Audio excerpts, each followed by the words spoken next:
Alistair Cook says he fears for the future of long-form cricket as the English game struggles to get its head round the ECB's controversial plans for a new 100-ball tournament. Cook, the leading run scorer in England's Test history, admitted it would now go against the grain for a young batsman to focus on the skills needed for the 5-day game when 2.5-hour crash, bang, wallop is more lucrative.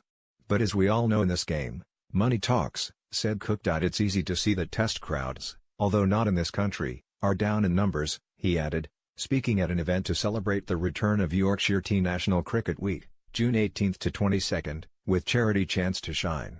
When I watch 2020 cricket there's a different satisfaction. Talking to the Essex lads after Fozzie, James Foster, got a very gutsy 69, which probably won us a championship game against Lancashire. The satisfaction is very different from the guy who got 30 off 11 balls for Rajasthan Royals in the IPL. I wonder if that's going to be lost if we're not careful. Cook's defense of tradition came on the day Joe Root, his successor as England's Test captain, argued in favour of the 100, saying it would appeal to a completely new audience. But with the ECB playing down reports that the proposed new 10-ball over will be split between 3 bowlers, and that the LBW law will be binned altogether, these are uncertain times for cricket. What is more certain is that priorities are changing. As Cook put it, at the moment, why would you put yourself through the stresses and strains of the 5-day game, when you can play 3-hour, or 2.5-hour crash, bang, wallop?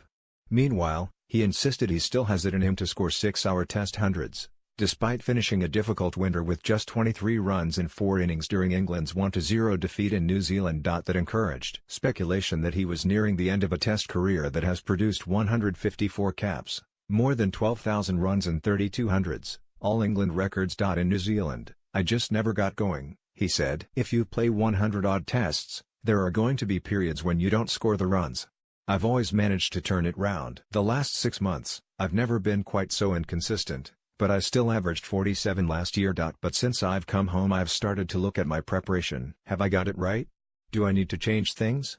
Because that's the right way to do it. I will never sit here and say I've cracked the game or will ever be perfect. Does he feel under more pressure now? England have appointed a new national selector in Ed Smith, who will have noted that Cook's average of 47 in 2017 was entirely dependent on scores of 243 against West Indies at Edgbaston and an unbeaten 244 against Australia at Melbourne. My job never changes, said Cook. It's to score runs at the top of the order, and there have been times throughout my career when people have questioned my place, like they are questioning it now. If someone taps me on the shoulder and tells me they don't want me to open the batting for England, it is going to hurt, because I wanted to carry on.